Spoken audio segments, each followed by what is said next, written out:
Hello and welcome to the Hoop Collective podcast. We talk about the NBA, which we're doing on Sunday evening. Joining me from Philadelphia, Pennsylvania, where he's there for Sixers Media Day on Monday, is Tim Bontemps. That's a new way to pronounce my last name. I did say that weird. I'm sorry. And it's late to have nothing to be sorry about. Just amusing. Tim Bontemps. Hello, Brian. Hello, Brian. Tim Bontemps. There you go. We got that. It was like sort of the half French, half American pronunciation is what that was. Joining us from Memphis, Tennessee, where he's just flown in. He's going to be at, I'm here in Boston for Media Day for the Celtics tomorrow. Something went down here today. But joining us from Memphis, Tennessee, where he's going to be at Grizzlies Media Day on Monday, it's Ben MacMahon. Howdy, partners. I would say that of the three of us, I've probably got the distant third most interesting media day. You certainly got some action there in being down windy, and Bontemps, there wasn't a whole lot of action in Philly, which is going to make for interesting, but yeah, boy, somebody got better today.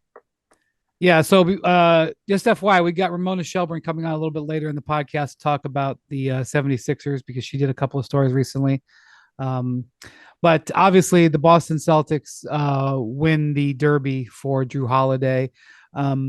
I'm not sure exactly where all the offers were at the end for the Blazers before they decide on the Celtics offer. But based on my conversations, my feel was there was at least three teams who were making significant bids. And the reason it was three and the teams that I really think were there at the end were the Celtics, the Heat, and the Clippers. And the reason I think those three teams were there is because I think that those are the three teams that Jrue Holiday was really focused on, at some point being able to sign a longer term contract for. And that message kind of went out in recent days. Other teams made offers, but I think it was sort of a 3-team aggressive race at the end. Like I said, only the Blazers know exactly what the offers were, but the fact, Bontemps, that the Celtics had to put 2 rotation players in Malcolm Brogdon and Robert Williams, 2 valuable players for them, plus 2 first-round picks. The Warriors pick that they picked up is part of the Kristaps Porzingis deal, shipping out Marcus Smart over the summer, 2024 first, and their own 2029 first, which I think is unprotected. It is. To give 2 rotation players and 2 first-round picks for a player who's 33 years old and the end of his contract, they paid a premium, and they got a premium player. And so the Celtics win the Derby, and what a big move for Boston that they probably didn't see coming a week ago. They probably didn't spend this summer preparing to have this particular team, but that's what happened. Jrue Holiday is a Celtic, and he'll be here the next day or two. And I am interested to see tomorrow what everybody says about their summer. Yeah, I mean, look, I think the Celtics are the big winners of this week, and I think they go into media day, to me, as the clear favorites to win the title. I think when you look at the way this week is shook out, if you go back to Wednesday, like Wednesday morning, we all woke up. Nobody thought Jrue Holiday was going to be anywhere but Milwaukee, outside of a couple of people in Portland, a couple of people in Milwaukee who knew what was going on with that. And now you fast forward 5 days later, Damian Lillard's in Milwaukee. Jrue Holiday is now on the Celtics, a better version of Marcus Smart, who they traded away to get Kristaps Porzingis in the door a few months ago. And you look at the Celtics team now, their top 6, in my opinion, is the best in the league, with Derek White and Jrue Holiday in the backcourt, Jaylen Brown, Jason Tatum in the front court. Then you got Kristaps Porzingis and Al Horford at center. They can play a lot of different ways. They're going to be, I think, unstoppable on offense with all 5 of those guys on the perimeter, with either one of those centers, both really good three-point shooters. And, the Celtics have been knocking on the door now for the last several years. And I think over the past 7 years, in that 7-year span, I think they've won more games than any team that's ever not won a title in that long a time in the history of the league. And they've got this year and next year to win a title before they have to really start making some hard decisions from a financial standpoint, when Jason Tatum and Jaylen Brown are both on supermaxes and they're skyrocketing past the second apron. That's not a place they're going to be able to be for very long. So to me, by going out and getting Jrue Holiday, arguably the best player in the league to guard Damian Lillard, this team is now set up to go up against anybody in the league. And yeah, they're not perfect. They're a little bit thin up front. They lost Grant Williams this summer.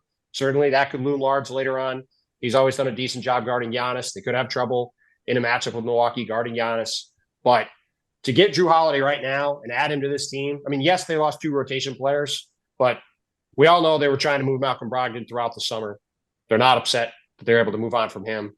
Robert Williams, I don't know if we're going to see the same guy who was probably the best defensive player in the league from mid-January to the end of March in 2022 before he hurt his knee right before the playoffs. But obviously a talented player. But when you've got Al Horford, Kristaps Porzingis, he's a guy you can move. And I think when you look at this move, to me, this was a no-brainer for the Celtics to do it. It's a good haul for Milwaukee. Obviously, the overall Dame trade looks pretty good for them right now. But I think it's just a massive move for the Celtics to get this done and, to me, put themselves back ahead of Milwaukee in the race in the East going into training camp. Yeah, you meant a good haul for Portland, obviously. Yes. I don't think it's clear that they are the favorites. I disagree with you on that. I don't feel like arguing about it. I still think that Milwaukee is right there. If you want to talk about best top 6s in the league, Bobby Portis being your 6th man with their starting 5, I think that's a conversation. But I agree with everything you say as far as Jrue Holiday being a phenomenal fit. And basically, this is, in a lot of ways, it's not like it was planned, but this is an extension or set up by the trade that brought Kristaps Porzingis to Boston, sent Marcus Smart to Memphis, obviously a 3-way deal with Washington. That's how they got that 2024 Warriors pick. That was one of the picks. Real quick. I just want to do a quick accounting. I didn't want to interrupt you, but let's just do a quick accounting.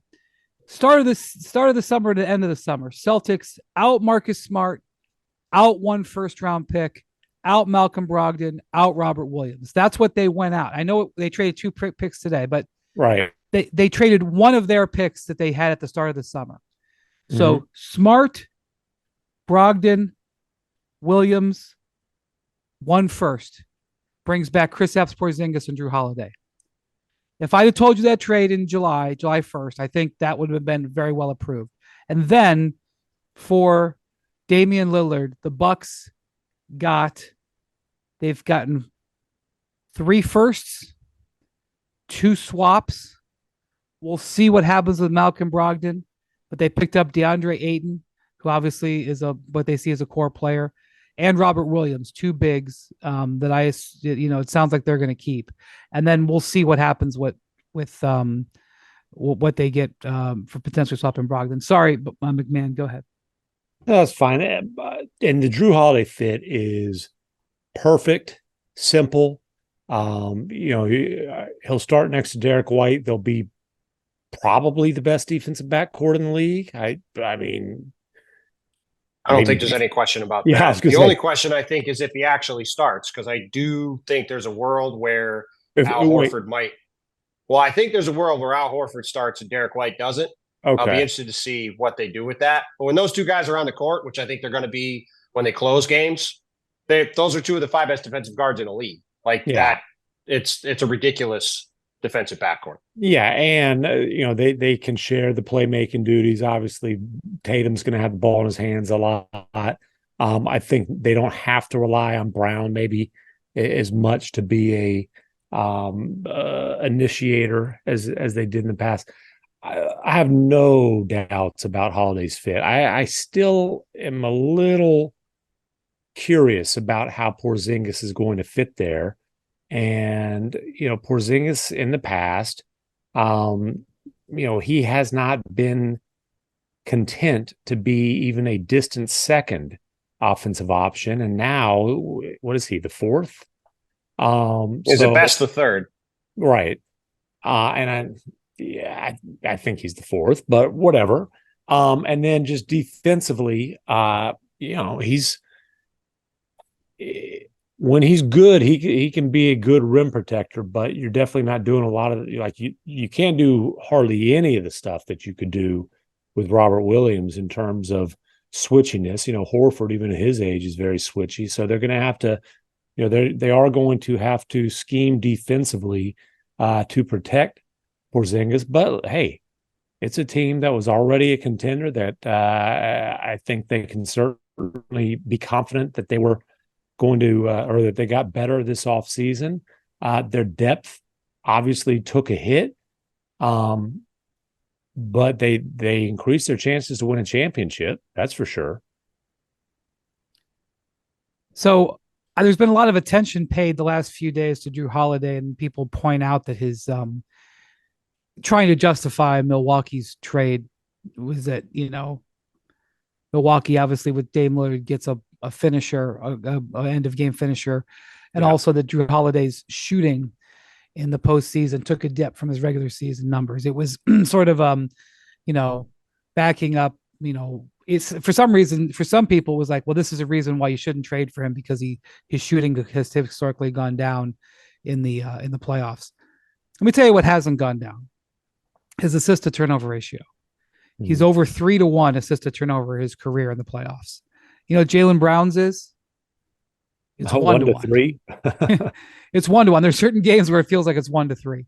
So you're talking about not only what he brings just defensively, but he's a stabilizing guy with the basketball at the end of games. And that's huge for the Celtics. Huge for them to be able to have that, to not only have that guy that they can deploy in their defense. And they just weren't as good defensively last year for a lot of different reasons. And bringing him in makes a huge difference. The other thing is, I feel like by doing this, the Celtics send the message that they have truly gone for it. Now, maybe their leadership would dispute that they've actually gone for it in the past, because ever since Brad Stevens took over as team president, he has made aggressive moves. He's traded away, what is it, Bontemps? Is it 4 firsts now? He's traded away since he became president. Traded a first to get Al Horford. They traded a first to get Malcolm Brogdon. They traded 2 firsts. I mean, I guess in the aggregate, maybe it's 3 firsts, but either way, they've made a trade each and of a the swap. 3 years. They traded away a swap. That traded a swap for Derek White, maybe a first too in that deal. I mean, they went from never trading picks under Danny Ainge to trading a bunch of picks. Right. So they've been getting closer to it, but now they are a second apron team.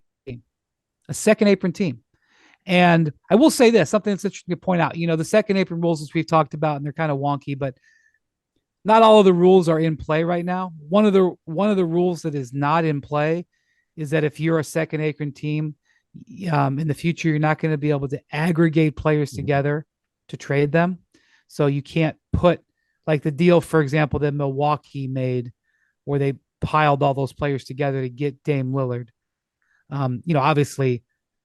Or the one Holiday the Celtics made for Jrue Holiday. They couldn't make that trade either. Both of those trades. And by the way, Miami potentially would have been in trouble for the second apron if they had structured a trade a certain way. And the Clippers would have been in trouble. So these 2 trades that just happened this week, Lillard and Jrue Holiday, if those teams were second apron teams a year from now, they wouldn't be able to make those trades. And it would have been another team. Even more reason to be that aggressive now. Exactly the point, MacMahon. I was actually talking to a GM on Friday, and they said, a year from now, if this exact same situation unfolded, first of all, if Dame Lillard wouldn't have gone to the Bucks, I don't know where he would have gone. But Jrue Holiday probably ends up in a place like Utah. Utah was a team that was sniffing around. I don't know if they made a formal offer, because you say they make an offer and next thing you know, your phone's ringing. Utah was sniffing around on Jrue Holiday. And for various reasons, it didn't get done. A year from now, Utah might be able to get Jrue Holiday. Right. And you have definitely in this type of situation, you have you're going to have a more spread out of talent. So that's even more reason, for, as you mentioned, for the Bucks and the Sixers or the Celtics to do this. So that's a couple of things I want to point out. I also think that, Bontemps, the Celtics, when you discuss their 2-year window here, so they've signed Jaylen Brown to the Supermax extension, but it doesn't kick in this year. It'll kick in next year. Next summer, Jason Tatum, I assume, is signing for $300 million. He's already qualified for it. Nothing needs to happen I assume he's taking $300 million, but then he still has another year before that supermax kicks in. So when you say 2 more years, the reason you're saying that is that that's when Jaylen Brown, what is that, like 58 million or something like that? I think the two of them will together, be combined to make over, they'll be making over $100 million together in the 25-26 season. That's when the crunch starts. And then Porzingis is going to be on the books for 30 something. Right. And Derek White has to get it. He's nearing the end of his deal. He's extension eligible. And Jrue Holiday will all but certainly, I would think, agree to some sort of extension later this season with the Celtics, and he'll be on the books too. Right. So my point is that, like, while I'm sure the Celtics can present, like, if Mike Zarin were here, he could present a whiteboard. Mike Zarin's a Celtics lead executive under Brad Stevens. He could probably have a whiteboard explaining why they have, been aggressive in the past, and my eyes would glaze over. But in this particular situation, the Celtics are in position to do something they couldn't do in the future, and with what their salaries are, their window is tightening. And so the risk reward situation is not just black and white. It's a little bit more clear. And that's why they went for this now, Bontemps. And that's why I think it led to this moment. No question. I mean, this is the moment for them to go for it. And we talked about it a little bit before, but both Malcolm Brogdon and Robert Williams, there's no guarantee you're going to have either of those guys on the court. They're both injury question marks. There's already injury question marks and age question marks with Al Horford and Kristaps Porzingis. Getting Jrue Holiday, another rock solid guy who's going to be on the court all the time, who's shown he could play huge minutes in the playoffs.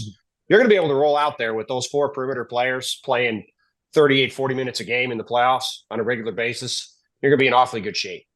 So, I mean, look, I love the trade for Boston. I think from a drama and a theater standpoint, the fact that in the span of 5 days, Jrue Holiday went from Milwaukee to Boston, and now theoretically could be guarding Damian Lillard in the conference semifinals or the conference finals in a 7-game series is just an unbelievable storyline that we now have to follow. And yeah, I mean, the Celtics have 2 years. They have 2 years to win, and they've been knocking on the door for a decade. It was a decade ago that they made the trade with the Nets to get all those picks that became Jason Tatum, became Jaylen Brown. And they've been trying to win Banner 18 for 15 years, since 2008. And they haven't won it. And they might not have a better chance in the next 2 years. And so this is the move to me. The second that the Damian Lillard trade happened, I thought the Celtics had the best package of players between Brogdon, who they could spin off somewhere, Robert Williams, who they can either spin off, but it sounds like they're going to keep.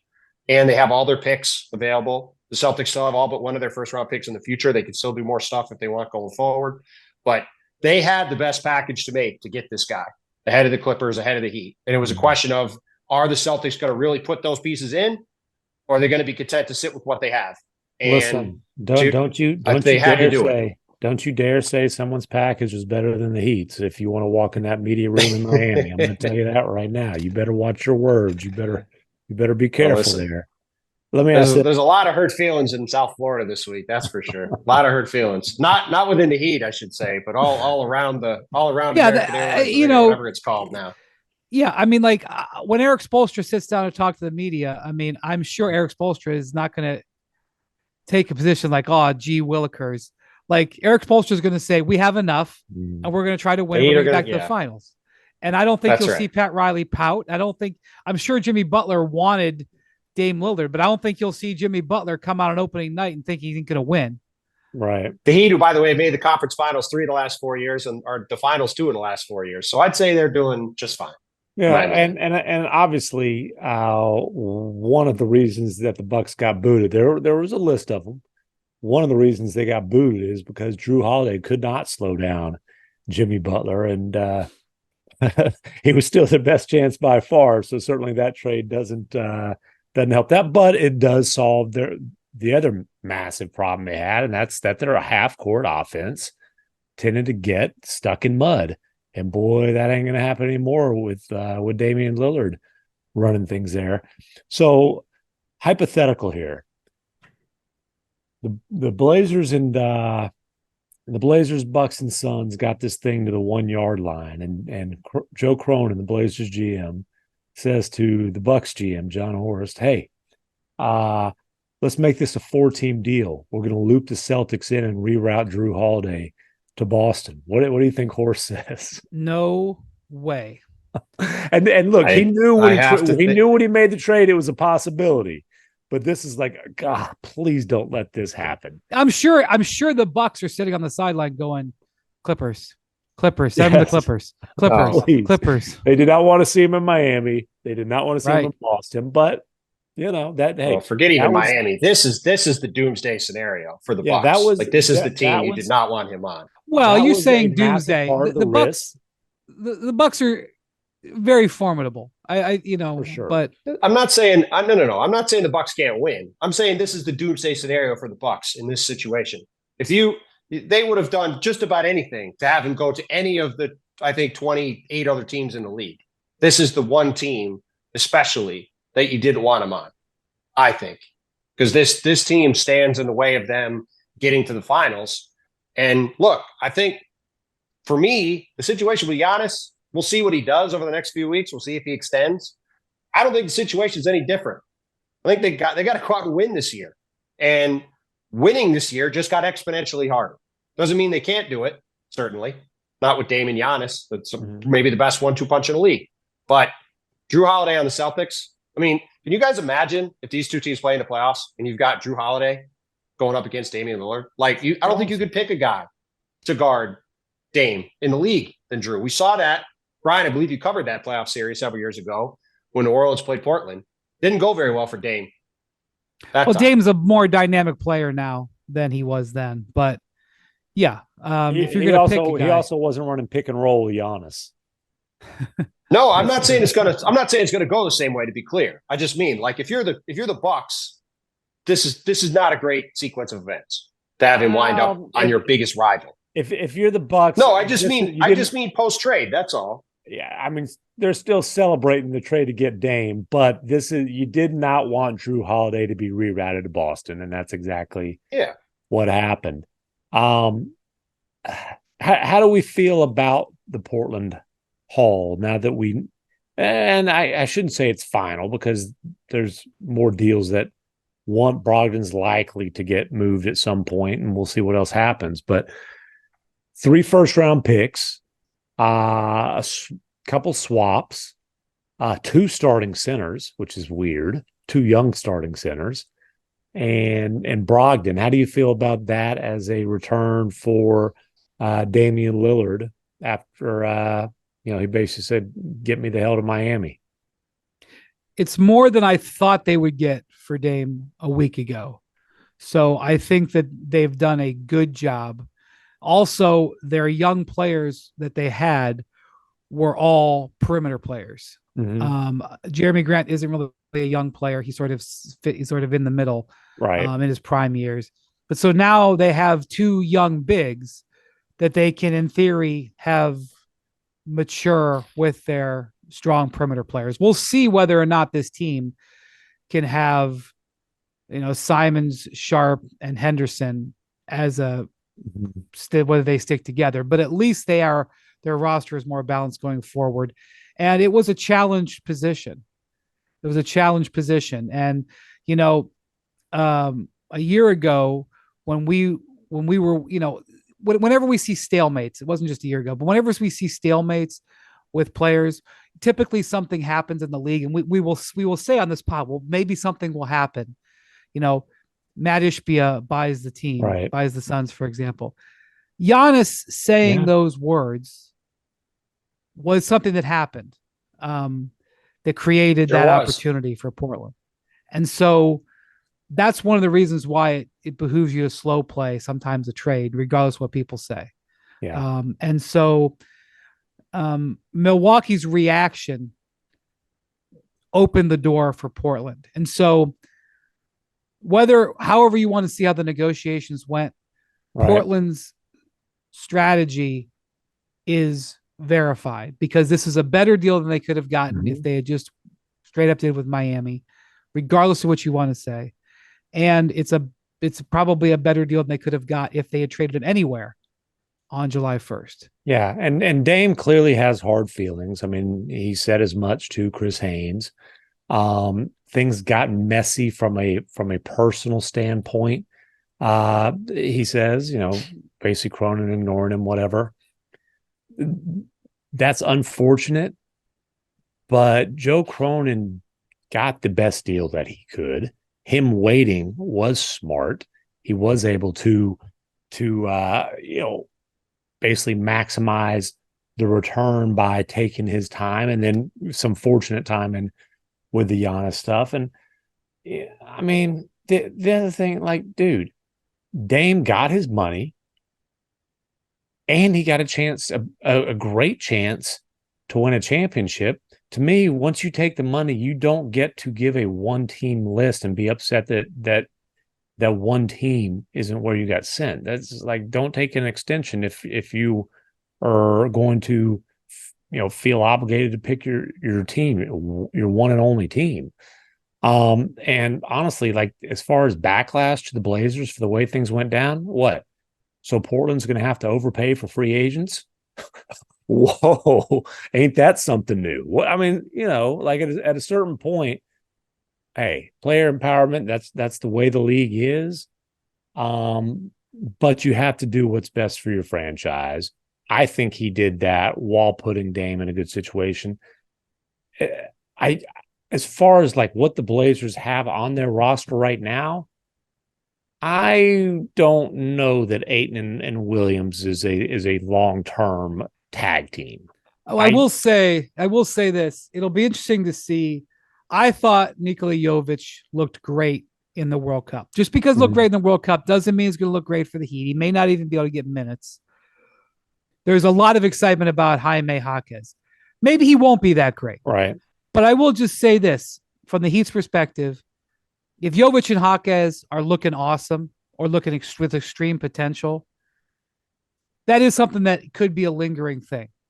If you end up with Ayton, who you kind of is a known commodity, and you have Robert Williams, whose value will fluctuate based on his health. Right.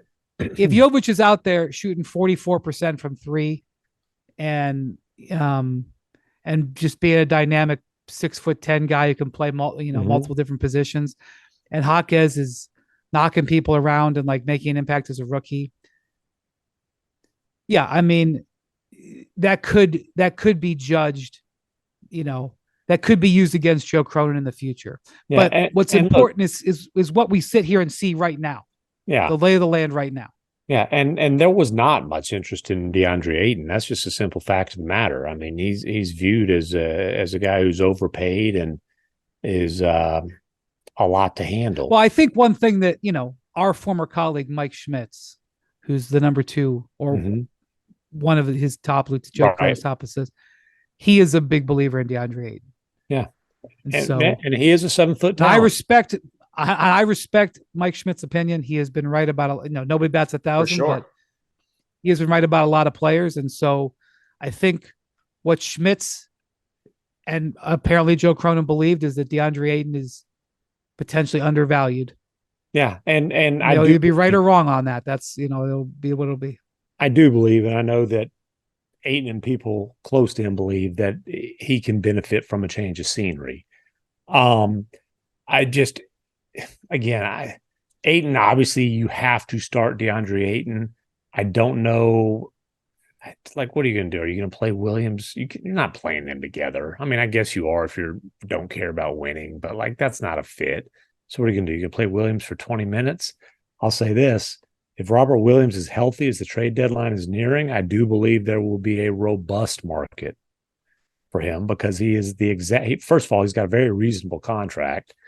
Yes. And then he's the exact kind of big that a lot of really good teams want. And that's an impact defensive player who's an energy guy, who's a, screener, finisher, rebounder, run the floor. He's beloved in that. He was beloved in that Celtics locker room, wasn't he, Bontemps? I felt like. Yeah, absolutely. He had a universally high Q rating in the Celtics locker room. Really good guy. Everybody liked him.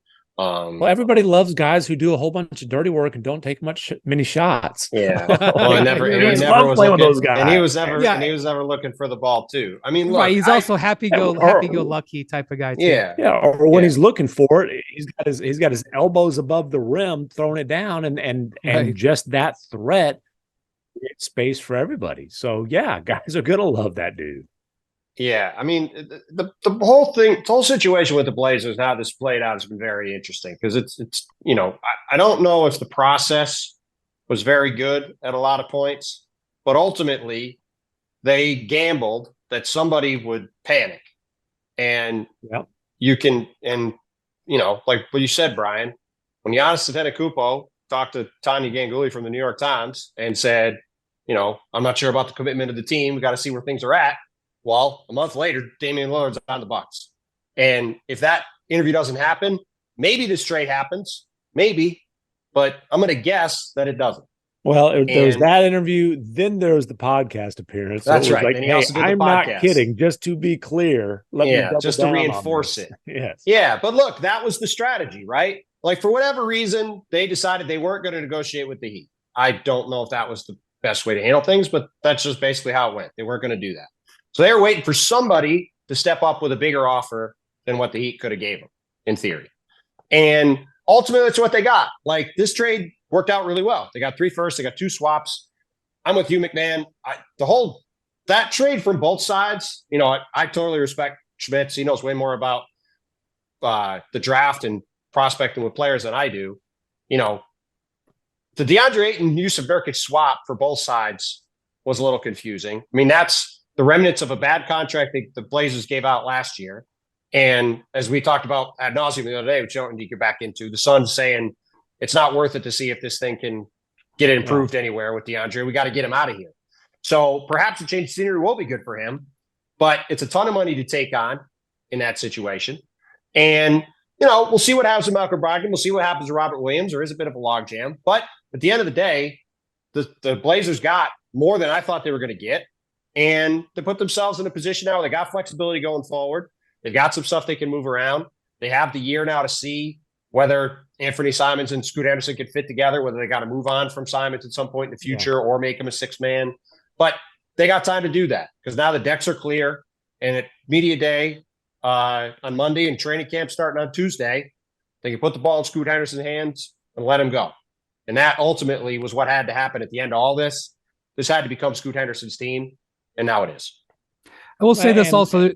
Go ahead, MacMahon. I was going to say, I think they need to move Brogdon pretty soon because I don't need to deal with a proud vet who is going to be less than content to put it this way. I don't want to read one damn story about Malcolm Brogdon as a mentor for Scoot Henderson. No, I suspect they'll. I don't know. This is with no knowledge. I suspect that's going to be handled like the Jrue Holiday situation. I would suspect they're going to look around. They're going to find some offers and they're going to do something pretty quick, I would think. It's one thing to have a veteran go to a young team. It's another thing when that veteran is still in his prime years and is going to be a free agent. He's not nobody would blame him for being like, hey, wait a minute. I mean, if he was going to go there and be their starting point guard, okay. But he can't go there and have his actual value diminished. That he can't allow that to happen. Well, he still got 2 years left on his deal, to be clear. But that's right. He was. Yeah, but either way, he's not going to be in Portland at the minimum past the trade deadline. I would certainly think sooner than that. Well, and he sure as hell ain't going to try to defend his 6th Man of the Year title for a rebuilding team in Portland. 2 things before we go. One, the preseason is never exciting. So I want to be clear. I'm not trying to sell you that. This preseason could have a little bit of intrigue because you're going to see the Celtics play with Porzingis. I'll check on Porzingis. It'll be like the 11th thing I got to check on. Right. Hey, Jalen, what about He's that? been scrimmaging. He's been scrimmaging and working out. I think I don't know this with 100% certainty, but I believe he's going to be full go for practice on Tuesday. Seems that way, at least. So you're going to see the new look Celtics. That's going to be going on. You're going to see the new look Bucks. That's going to be going on. You're going to see the new look Suns. That's going to be going on. You're going to see Victor Wembanyama. His first preseason game is a week from Monday against Chet Holmgren. I have no idea where the two of them are going to play, but keep an eye on what Victor is going to do in the preseason. There's actually we may or may not see James Harden. Where is he going to be? What's going to happen in Philly? Kumbaya. Yeah, What's going next to happen Sunday. in Colorado? Next Sunday, by the way, on ESPN. Forget the late NFL games. Celtics Sixers on ESPN. I'm sorry. Can't wait. Yeah, Celtics Sixers. Yeah, Celtics Sixers in Boston. Be there. The TD Garden is right out my window right now, as if I never left. The other thing I'm going to bring up is I do think, and I'm not saying that they shouldn't have done it for this reason. I do think that the Celtics are going to be on the lookout for another player or so, because their depth took a hit here. Now you can say their top 6 is the best or among the best. After that, it gets a little shaky. You're relying on guys who are either unproven or you know. I think that Reggie Bullock is going to be a nice minimum signing for somebody, and both Milwaukee and Boston, I'm pretty sure, will be interested in his services. It's going to be interesting about the Bucks because they had a roster spot open. They used it today, Sunday, on campaign, who they signed. Yeah. They're now at 15 guys, and they don't exactly have a lot of picks. So I'm not sure with their salary right now, according to Bobby Marks, at $183 million, into the second apron. I'm not sure they're going to be cutting a guy to sign Reggie Bullock off the street. Another guy who got like one breakfast taco in San Antonio and moved on. And by the way, addresses their need for point guard depth. Yes. No, for sure. He'll be a solid. Nice little pickup. He'll be a solid fit for them as a backup point guard during the season for sure. I'm not going to tell you Bullock is like an all-NBA player or anything, but he's a solid defender who he's a rotation player. Yeah, never hits a jump shot before Christmas, but is a respectable three-point shooter and more than comfortable being the number 5 option on the floor. Well, I will say this. His shooting splits from like before and after New Year's every year of his career are truly insane. It goes up like 15 or 20%. It's unbelievable. I'm telling you, Santa brings his jump shot every single year. It's unbelievable. So if I'm not mistaken, and I apologize for not having every second apron rule totally nailed down. It's a preseason for all of us. I believe when the regular season starts, if you're a second apron team, you can't sign a bought out player.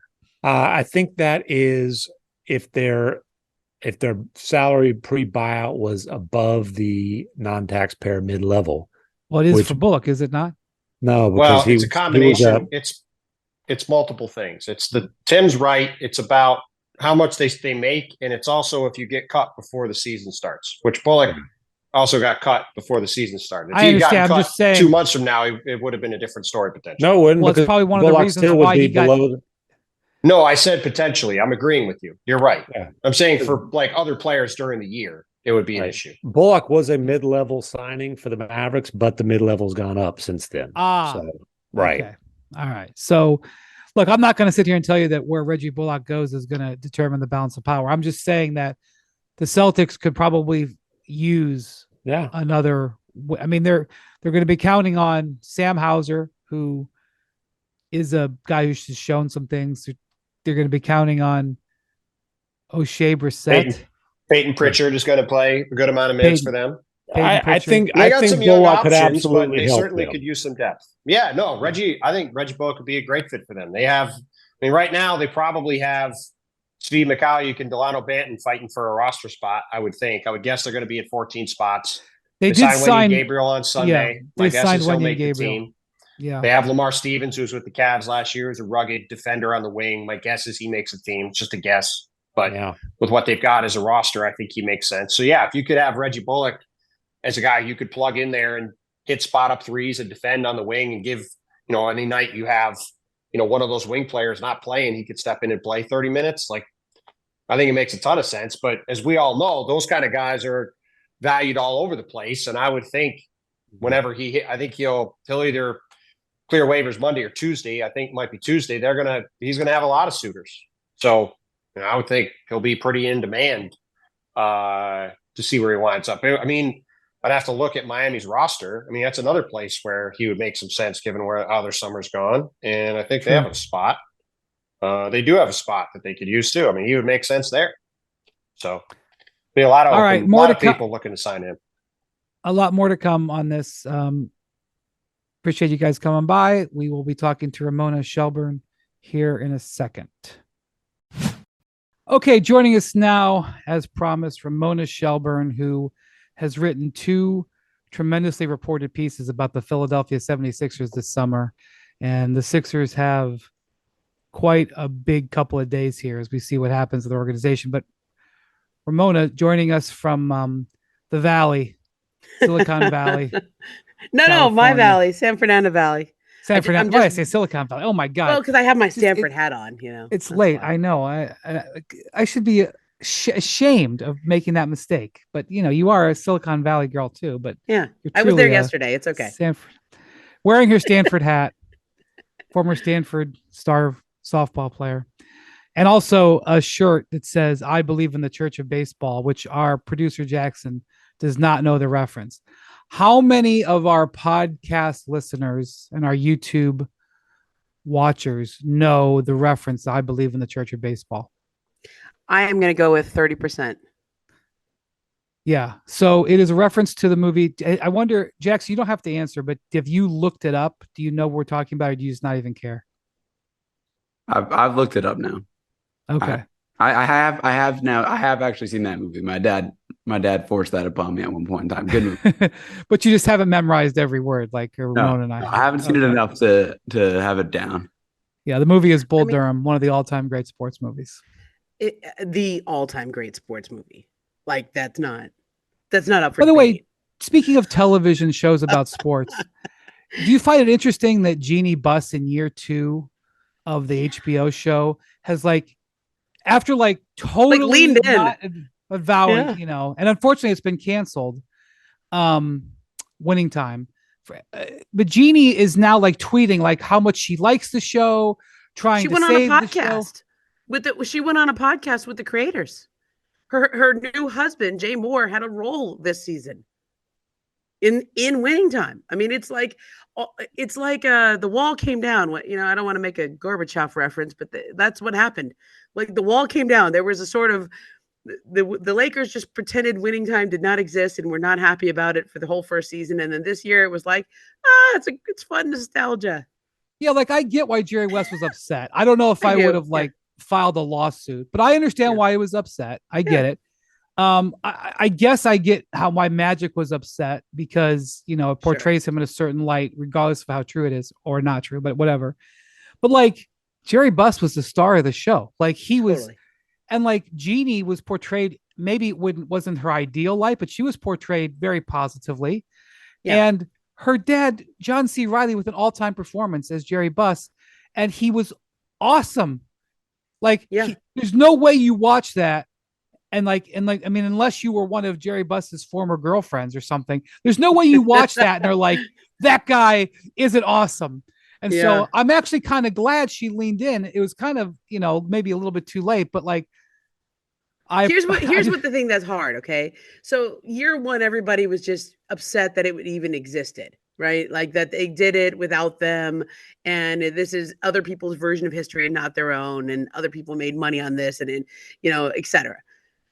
Year 2, I think people kind of got comfortable with it and leaned in. And then the absolute worst possible thing, if you're a Laker person, could happen is that the show got canceled with them losing to the Celtics. like nothing else. I'm sure season 3 would have covered what happens next, right? Where they come back and win. I mean, that's just the nature of the Lakers Celtics rivalry, right? They're tied right now, 17 each. Right. Also, they're stuck, but the show ends with the Celtics winning. Yes. Also, Adrian Brody is Pat Riley. Oh my gosh. Great stuff. No, anyway. It's great stuff. I mean, look, I don't know if it was all, I don't know if it was all that Ryle said all that or did all that or whatever, but I do like the character arc of that. I did feel bad for Coach Westhead. That was not a flattering portrayal this year. Yes. But that did happen. Right. I was gonna say, what did happen? Magic did shove him out. And, like one of the greatest coaches of all time was born. And, Jerry Buss did what he had to do, as he did throughout his whole time in that job. So anyway, I like it all. So Ramona, you did two really good stories. One was on James Harden that we talked about 3-4 weeks ago. And last week you had a story come out on Josh Harris, who really is being known right now as the new owner of the Washington Commanders, but has owned the 76ers. They've been the controlling owner since 2000. What was it? 9 or 10? 11. 2011.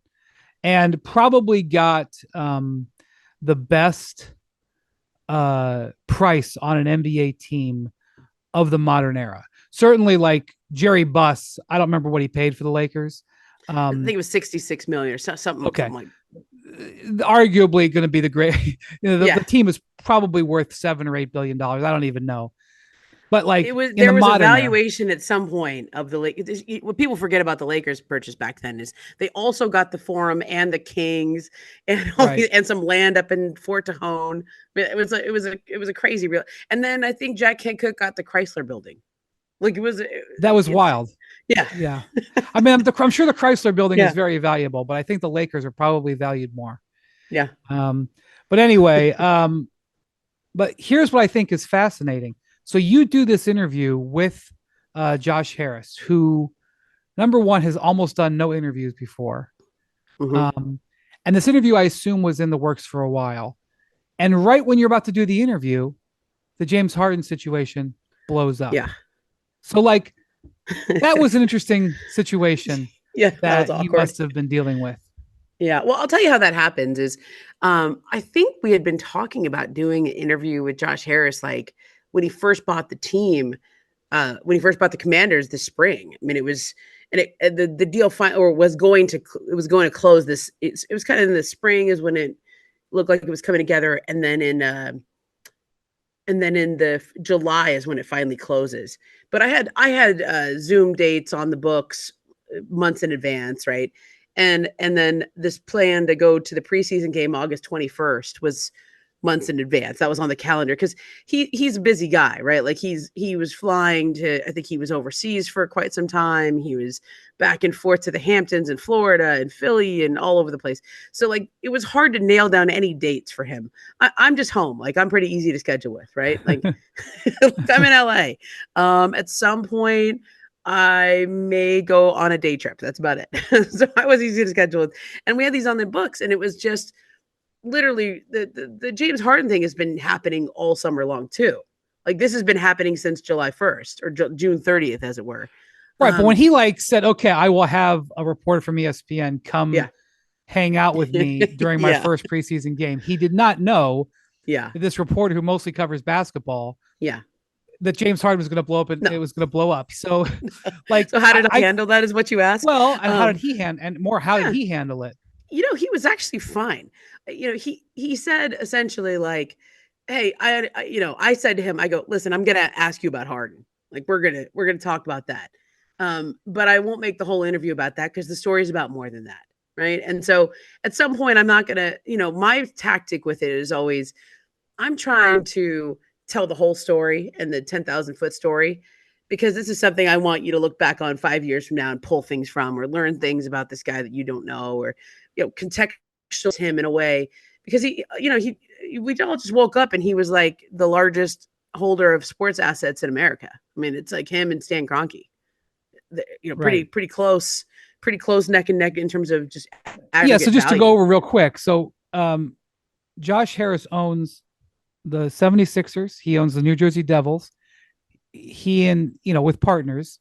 Yep. He owns the Prudential Center, which is where the Devils play. The Nets played there 1 or 2 years. He owns is the controlling owner of Crystal Palace, which is a team in the Premier League in England. It's a team in London. And he owns the Washington Commanders. He also owns a couple of other minor league teams. Joe Gibbs Racing, he's got some stake there. Yeah, he's got some other stuff that but those are sort of the biggies. And so the idea that he has an NFL team, an NBA team, an NHL team, an arena, and a Premier League team. Like the only person who can come close to that is Stan Kroenke, who owns the LA Rams, the Avalanche, the Nuggets, Arsenal. He also owns like a lacrosse league team. He owns the stadium, the SoFi Stadium, and he owns the Ball Arena. He's probably got other stuff that I can't remember, but like that's the only comparable. Yeah, the Glazers are up there. Glazers, I guess. Yeah, the Glazers because the Knicks are really valuable, and the Rangers. Jim Dolan is up there, and the Sphere. And the Sphere. By the way, you two at the Sphere is apparently amazing. But I think like in terms of this guy who has a very low profile, Josh Harris, like, he's done a few interviews, mostly when I did a background check, not like a background check, but when you do a scour, okay, you just read everything about the guy.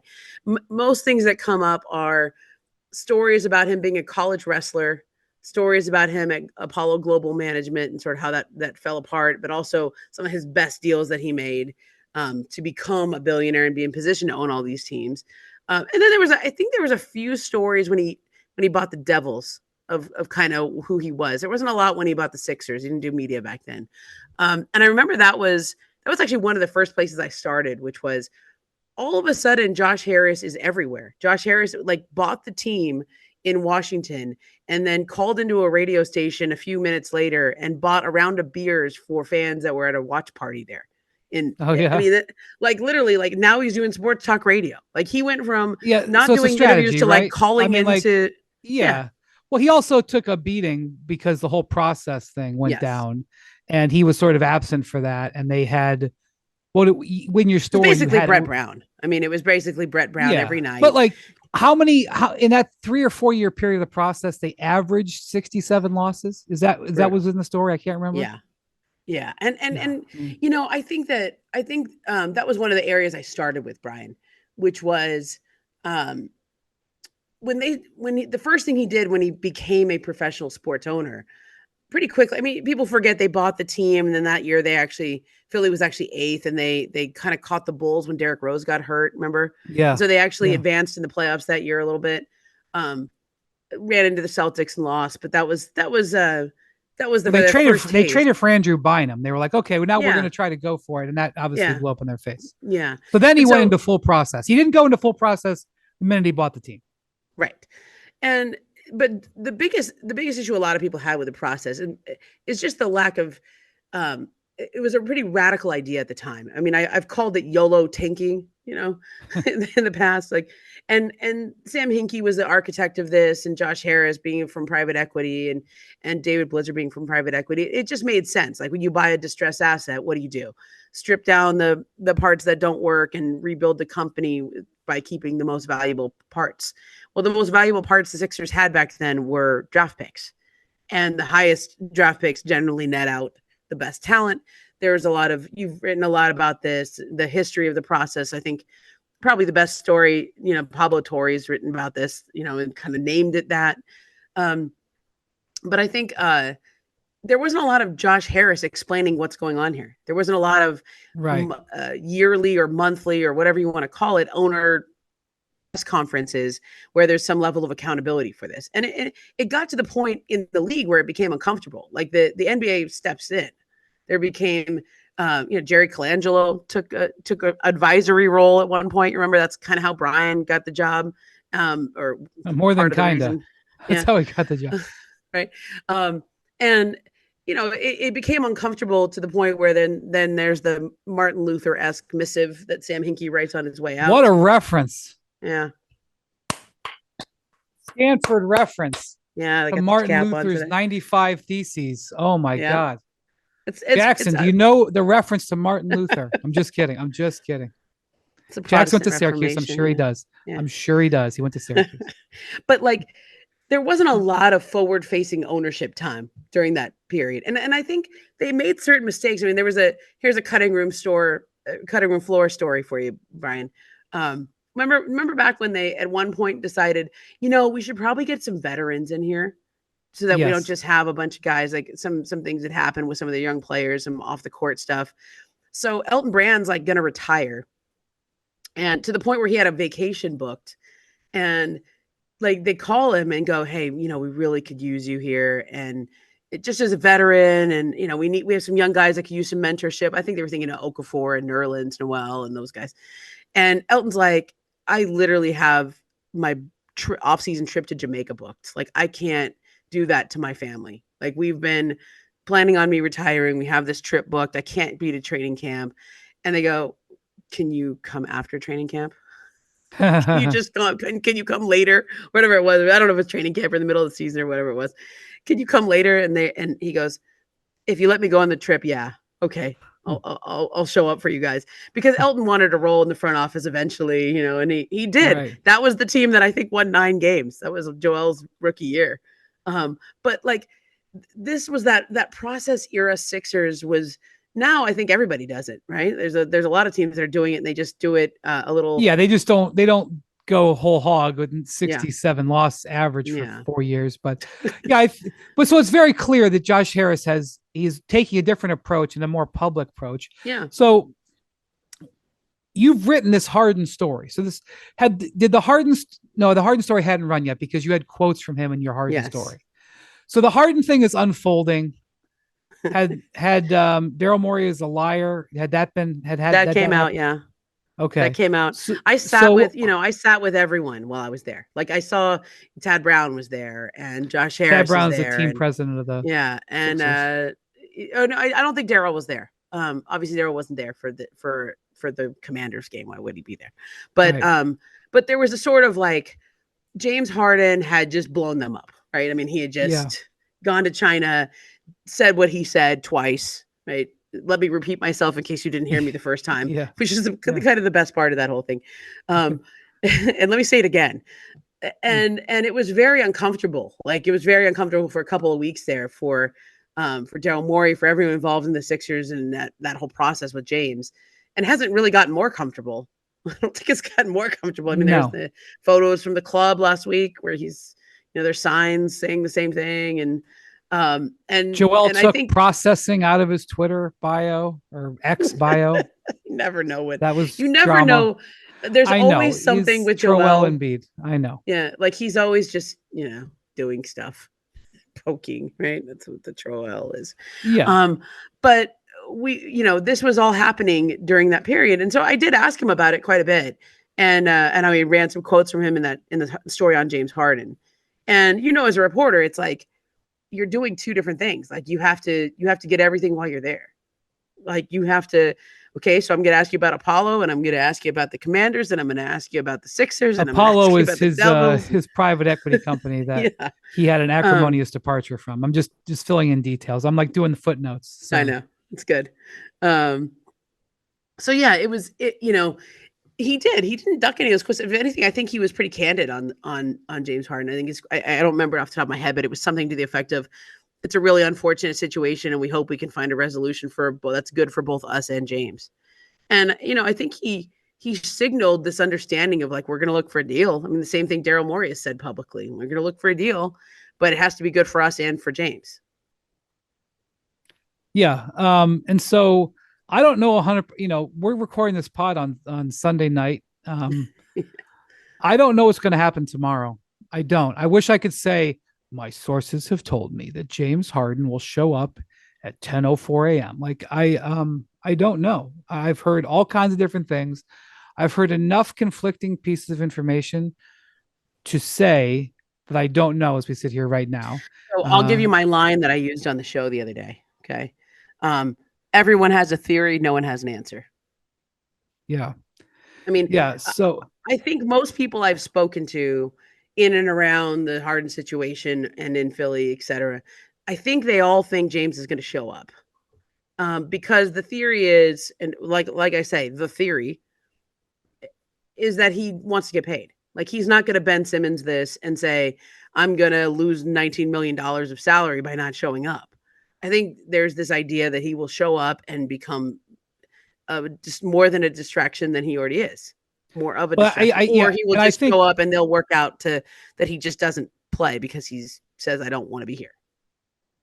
Yeah. The other thing is, like, obviously last time he showed up late. So so I don't know what's going to happen. I don't know how uncomfortable he's going to make it. I do know that now that the Holiday and Lillard things have been settled, and while there'll be a lot of attention on Monday in Milwaukee and in Boston, Philly is where the action is going to be on Monday and Tuesday, even maybe, and Wednesday. Yeah. That's where the action is now going to be. That's the last sort of hot spot. And, you've written so much about this story this summer, and it's very clear from reading your reporting. Last season was very complicated. This summer was very complicated. It is not simple. And, Harden left. Harden was obviously wounded by the way he was treated, as he said. And Harden kind of wounded the Sixers a little bit. And so I don't know if they can come together or not. It's a real question mark. It's a real question mark. And I also think I don't think it gets solved in a day. I think like it's funny how like things can go on an entire summer and these just sort of forced deadlines and opportunities. Like it is media day on Monday.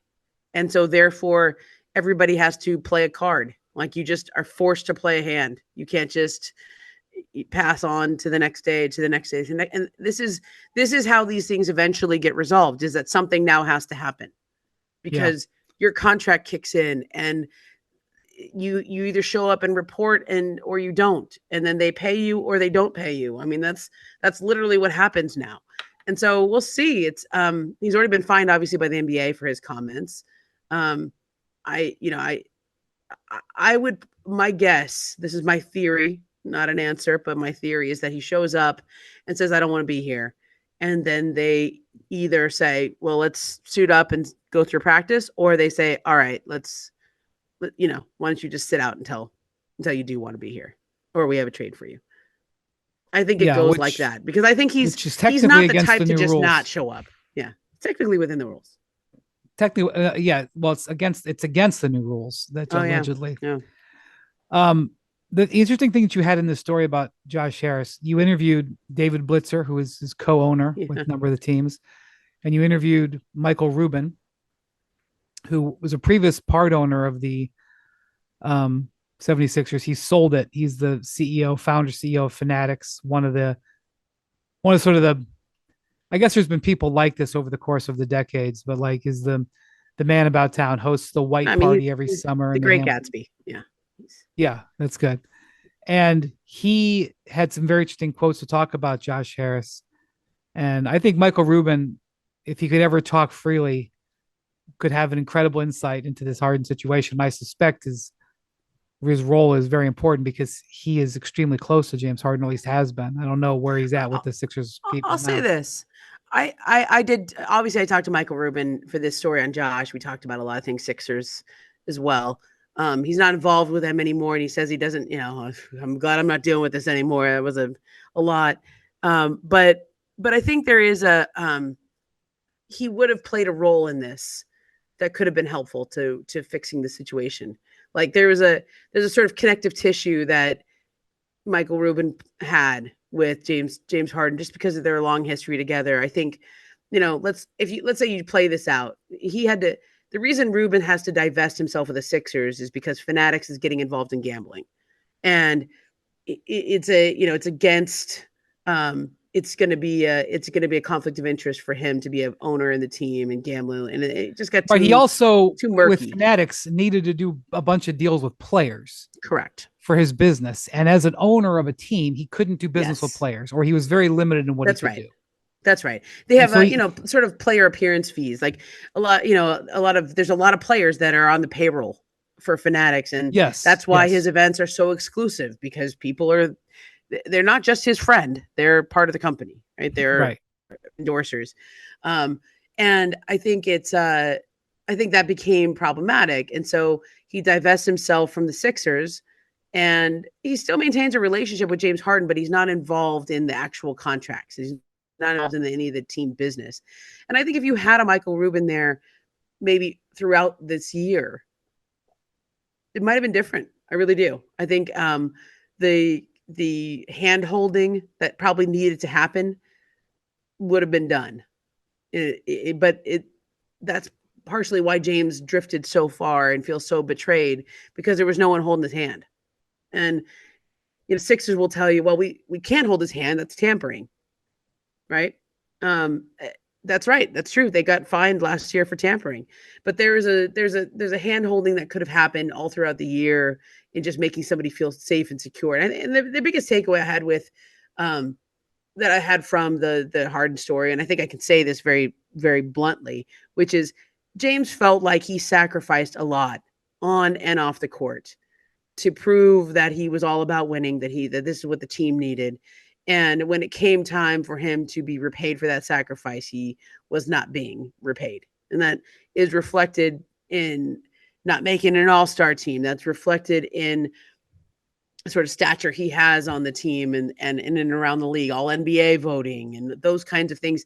It wasn't his quote unquote sacrifice. As a former MVP, top 75 player. This is somebody who has a lot that they're proud of in their career. And when let's pick a different player who takes a much lesser role on a team and makes that sacrifice, like all year long, that's talked about, right? That's brought up, and they're made to feel good about that.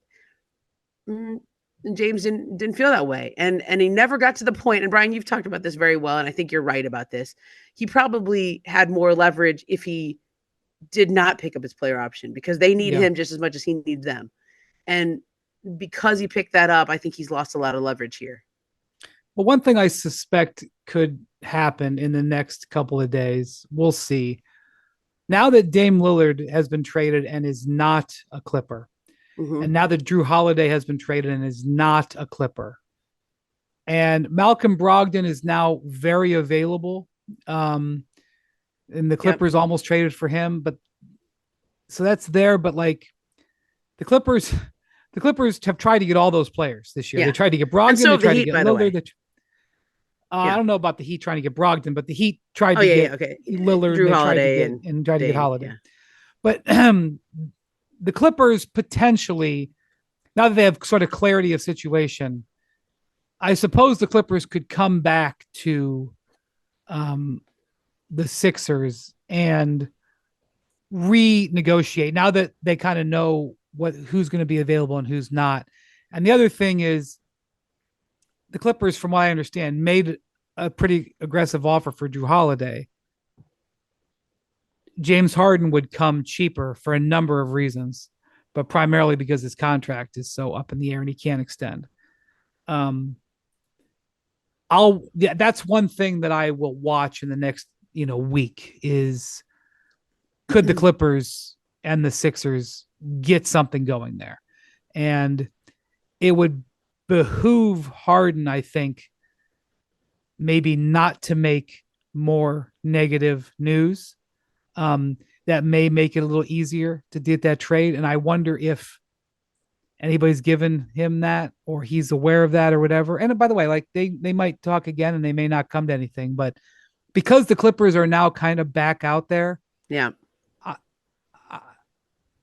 I would probably just advise him to play it low key to make that type of move easier. But I'm not 100% sure it'll go down. I'm dancing around. I think the Clippers are still very interested in James Harden, but I don't think their talks really went very far with Philly. No, they didn't. And I would phrase it a different way. Like I think Philly highly values James Harden.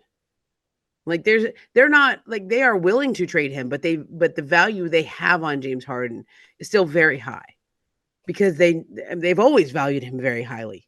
And I don't think they see him as a distressed asset. I don't think they see him as a problem they're trying to get rid of. I think their druthers would probably be, well, he comes back and plays for us. I mean, they'll entertain the idea of a trade for him because he's asked for that, but they don't see him as like, oh, we're just going to take a first and be done with it. I think it's, I think they still they're not going to just let him go for nothing. And so the Clippers are probably in a place where they play it. I think they play it out and they let it sit for a while, whether that's a month or two, maybe even into January. Because I think that's their leverage is, the longer this goes, James needs to play. He needs to show that he can still play, and he needs to, and also just everybody needs some resolution. In a way, it reminds me a bit of Westbrook last year. right? Where we can't really all find a team that I think Harden is still a more effective player in the scene, is a more effective player in the league. Okay. I don't want to compare them. It is he led the league in assists last year, right? No, it is definitely like this the stumbling block that was blocking the Lakers. And I don't know. Harden is not a stumbling block in the way he plays, but the situation is a stumbling block. Yeah, so that's where they're different. Yeah. So the other thing that's going to be interesting on Monday is what Joel has to say. Now, you've written extensively about Joel over the years. You have a good feel for him, as good as anybody in the media. Joel has probably thought long and hard about how he's going to handle this media day, and the stance that he's going to take even going forward after media day. To me, while the actual action with Harden, is he there? Is he not there? Is he playing hard? Is he say he's got a sore knee or sore back or whatever? Yeah. That is fascinating, what the actual actions are. But to me, the more important thing to hear is what Embiid says. And even if he passes the buck and is like, I just work here, I'm employed. I don't remember what his number is. I'm employee number 7. Even that will be telling. So to me, I think Embiid sitting on the podium is fascinating as well. Yeah, and Joel Embiid press conferences are always very entertaining. I mean, he's had all summer to think about it. He's done 1 or 2 interviews. He got married. He had a lot going on this summer. But if I were guessing, I would say he gives a very down the middle answer of like, James is a great player. We really want him back on our team. I don't want to get involved in other people's business. And, I know he feels the way he feels, but we would welcome him back. That would be my guess of what either Joel and or everyone else is going to say, some version of that. Right. I don't want to get involved in other people's business, but, we would like him back. That's the general feeling around this team, which is, I think if James said, I'm ready to go, let's go. My problem was with Darrow. We'll put that aside.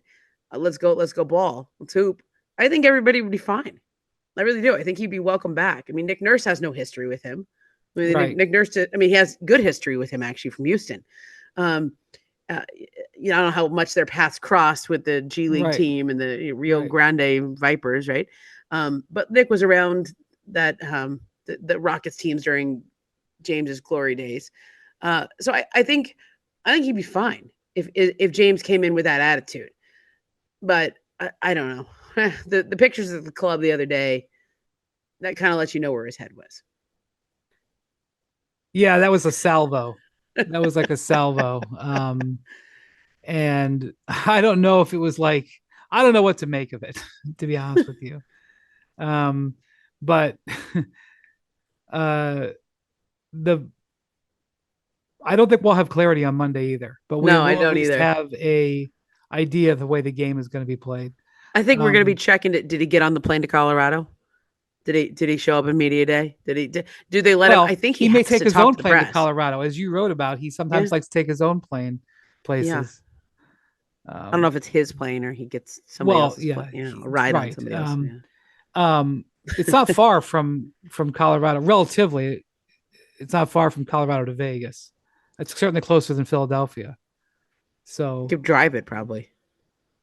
Well, I don't know if you could drive it. It would be a very long drive.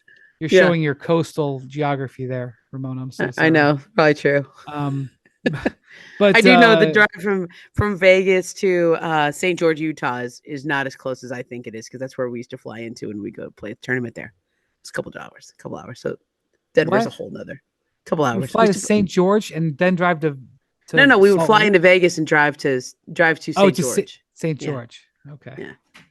All right, that makes sense. I was like, wait a minute, you would fly. Okay, I didn't get it. But yes, the desert is expansive. Before we go, I wanted to ask you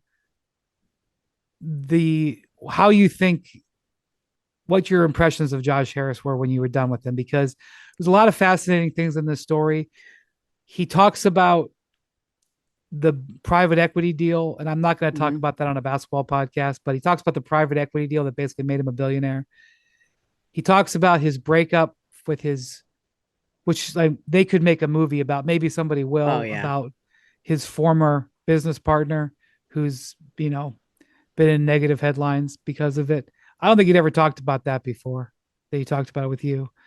There's a lot of stuff in this story that is very fascinating, and it happened at the start of the NFL season. There was a lot going on, and if you missed it, I would try to go back and check it out because I loved so much of the story. There was a part in the story where Michael Rubin says that purchasing the Sixers for $280 million.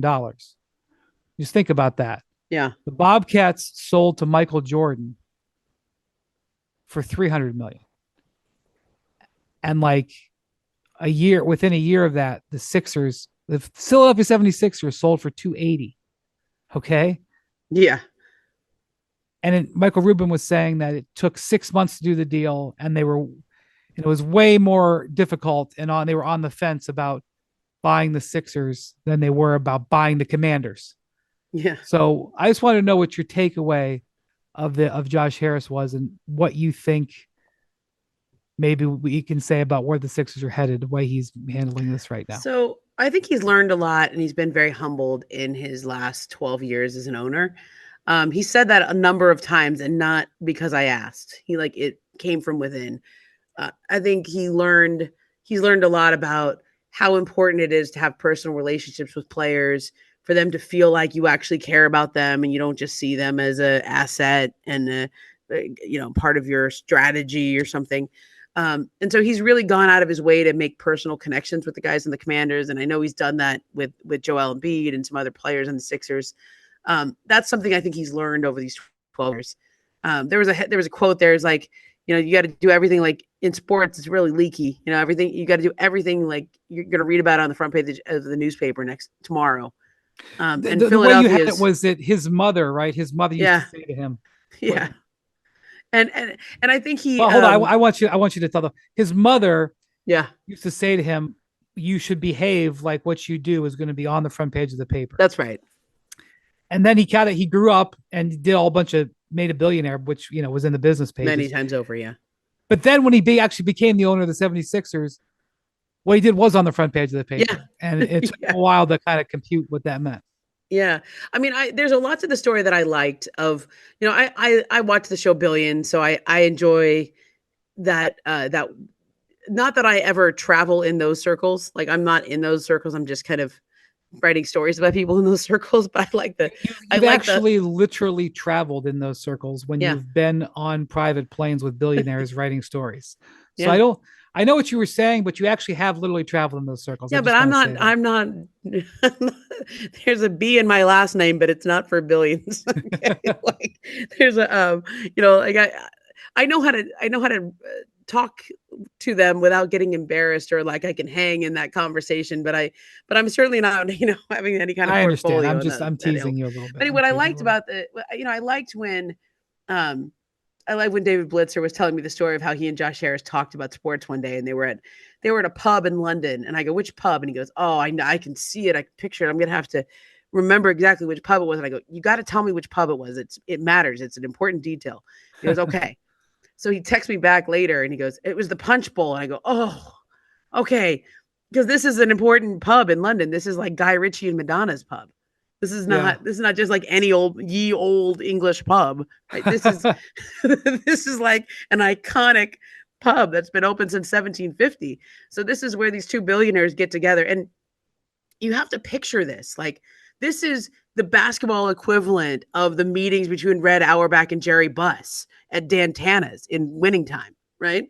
Like these are Josh Harris from Apollo and David Blitzer from Blackstone, which are huge rivals in private equity. Yeah, it's like I don't know, if it's not Lakers Celtics, it's Celtics 76ers. Okay. It's a real old standing, they have they're intertwined in a lot of ways. Yeah, because when you're calling a place like Blackstone, okay, if you're calling a private equity firm, like David Blitzer ends up handling the Dodgers sale when Frank McCourt sold to the Guggenheim Group. Blackstone handles the sale. They're the banker there. And then sometimes sometimes they're buying somebody, sometimes they're being the bankers, sometimes they're on the other side. That's what private equity firms do. And so he sees up close like the value in sports back in the 2010s, basically that sale, but also when they buy the Sixers. And I love the quote where he says, "My only regret is that we got two teams. We got the hockey team and the basketball team, but that we didn't buy more because Yes, the I've value of often said sports that. teams." Yeah. Yeah. But I didn't buy more. Except you said it about the $400 stock you bought, not the $400 million basketball team. And it's they saw that, these private equity guys, they didn't buy into sports because it was a great buy. They bought into sports because they're giant sports fans and they happened to think that it was a good buy. Right. And this is like, it's going to sound, this is an oversimplification, but this is kind of the way I felt. That when you make your huge fortune, like when you make your first million, I'm sure you go buy something nice. And then when you make your first billion, you go buy something nicer. Okay. And Josh Harris had just made like his first billion right around then. That's when they do the big deal with Leondel Blasel, which is it's a Dutch chemical company. What you need to know, the reason why they make so much money is this is the 2010 financial crisis. The whole world economy is shutting down. All these companies are undervalued. This company has a competitive advantage in fracking, okay, in natural gas refining.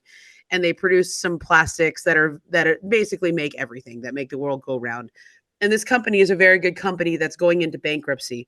And Josh Harris knows, like, hey, even though this company is going bankrupt, it's still a really valuable company because of what it can do in terms of natural gas refining and the applications of that. I think it's being totally undervalued because of the economy and because of other circumstances. So he's buying Citigroup stock for 20 cents on the dollar. He's buying stock in this company for just nothing. Like he's taking on debt that's going to end up being what he basically worth. did was he bought their debt. And Yeah, I know this is an NBA podcast, Yeah, but he bought it's okay. so much of their debt that he basically own the company. was able to take control of the company.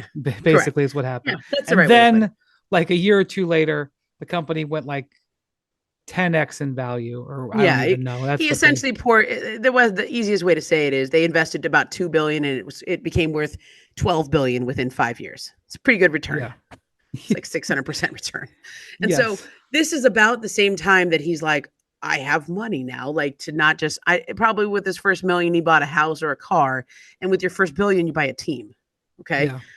So, but buying a team is a huge thing. And it was I think that Sixers deal is an even better deal than what's been reported because I think they took on a lot of debt. I think it was only about half in equity. And then they took on a lot of debt, and then they eventually get more out of this even still. Now the Sixers are valued at $3 billion by Forbes. So no, pretty good. I mean, with all due respect to Forbes, I think it'll be more. The Suns just sold went for 4. Yeah. The Sixers are worth more than that. 4 or 5 at least. Yeah. But so anyway, the point is the vibe I got from Josh Harris was, and it was like a funny lead. I mean, you do this because it's the lead to your story, but also because it kind of explains the guy and who he is. I got to go to the Monday Night Football booth, and I had to kind of get clearance. I emailed a producer and I said, hey, I'm doing a story with this guy. I'm following him around all day. I promise I won't be a distraction. I'll just kind of stand in there and watch him do his interview. And I'm standing in the back, and I noticed Joe Buck is quite a bit taller than you think he is. Troy Aikman is 6'4", and Josh Harris is listed at 5'8". We'll just say listed at 5'8". And so when they do the shot, and the football press box, you got to stand. You can't. You could sit on those director's chairs. Yeah, better to stand the whole game. Yeah. The field is always in the background, and you're yeah. So 5'8" and then 6'1", 6'4", like that shot's going to be uneven. And so the producer's like, do you ask the guy who just spent $6 billion to stand on a box? I mean, they ask me to do that all the time because I'm 5'2". I'm used to it. But yes, I've been asked to stand on boxes. Yeah, it's happened. We're short. That's how it goes. I mean, you're not as short as I am, but anyway, I'm not tall. I'll leave it at that. Yeah. So they just ask, like, they just go, you want to stand on the box? And Josh, without doesn't even give it a second thought. Like, yeah, sure, whatever you need me to do, stands on the box. And I have a couple photos from behind the scenes of this because it was a really memorable thing that I thought he did. And there was also, if you had done some reading on Dan Snyder, his predecessor in Washington, there's a lot of things about another Washington man Post who and was other not people. Tall. Not tall. And he was sensitive about that and didn't like you to point that out. And so this was like, you Sorry, could feel all the Commanders employees like watching this unfold going, oh my God, is he going to stand on the box? Like, is he going to, oh, okay, sit on the box. All right, we're good. Right? And so I sort of saw this humility there. And then, of course, there's the handshake that was not a handshake heard around the world, where Joe Buck is talking with his hands and Josh Harris sees a hand out of the corner of his eye and goes in for the shake, but that's not what was happening. Yeah. And Joe Buck is like, pulls his hand back and Josh Harris goes, okay. And then Aikman sort of slyly laughs. It's really, well, it's the thing, like, $10 billion can't make you cool. No, but you know what was so funny about that whole thing is that I don't think he had any idea that went viral until he walked off the set. Like, I think it was just a thing that happened where, like, you and I do that all the time. Like, I don't even think he recognized that I don't know if I would have either, because you're in the middle of talking. He just kept talking. And afterwards, Dave Schaller, who's their PR guy, said, you thought you did the interview really well, except this one funny moment. And then he shows him the clip. And, like, you could just see that moment, like, oh, like, how's he going to react to going viral for something awkward? And he just laughs it off. He was just like, oh, let me see it again. And I just thought that was funny. Like, here's a guy who's just not precious about things like that. We already had the joke about do you want some makeup for your photo ops? And he's like, it doesn't help at my age. I mean, it's, like, there's a sort of humility to him, even though he has this stature now in the sports world that I think is, well, I think he wants to show, to show it a little bit, but he is he's a killer in business. Oh yeah. That I will, tell you. All right. Well, we'll see, Ramona, what happens over the next 24 to 48 hours with the Sixers. And I know that it's NFL season. Okay, we're going to go word of the day. How about word of the day? Okay. So I'm going to give you a prompt and you give me a word. What happens with the Sixers over the next 24 to 48 hours? What's your word? Perk's word of the day. What's the opposite of clarity? Opaque. Opacity. Obfuscation. I'm not going to obfuscate. Well, they're going to obfuscate. No, I'll say opacity. I'm going to say theatrics. I'm going to go with theatrics is my word. Okay. I like it. I look forward to your. I look forward to you. I'm Bontemps and MacMahon for a word too. Yeah, that's fine. I'm sure MacMahon knows what theatrics is, especially. I'm sure he doesn't know what opacity means, or obfuscation. Definitely, there's no chance. Definitely not. All right, thanks, Ramona, and go check out that story. Thanks. Talk to you. But before we go, just want to let you know we're going to do a special Hoop Collective that's going to publish on Tuesday with all of our reporters who were at media days around the country on Monday.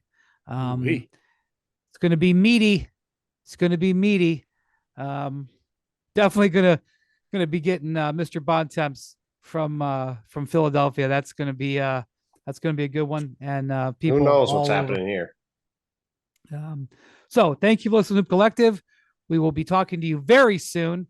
Probably too much content for this early in the week, but what can I say? Thank you for listening, and we will talk to you soon.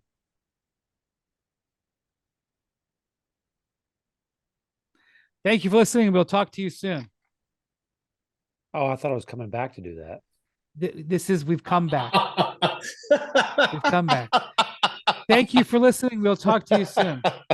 Adios, amigos. Spare me your frustration. The magic of editing.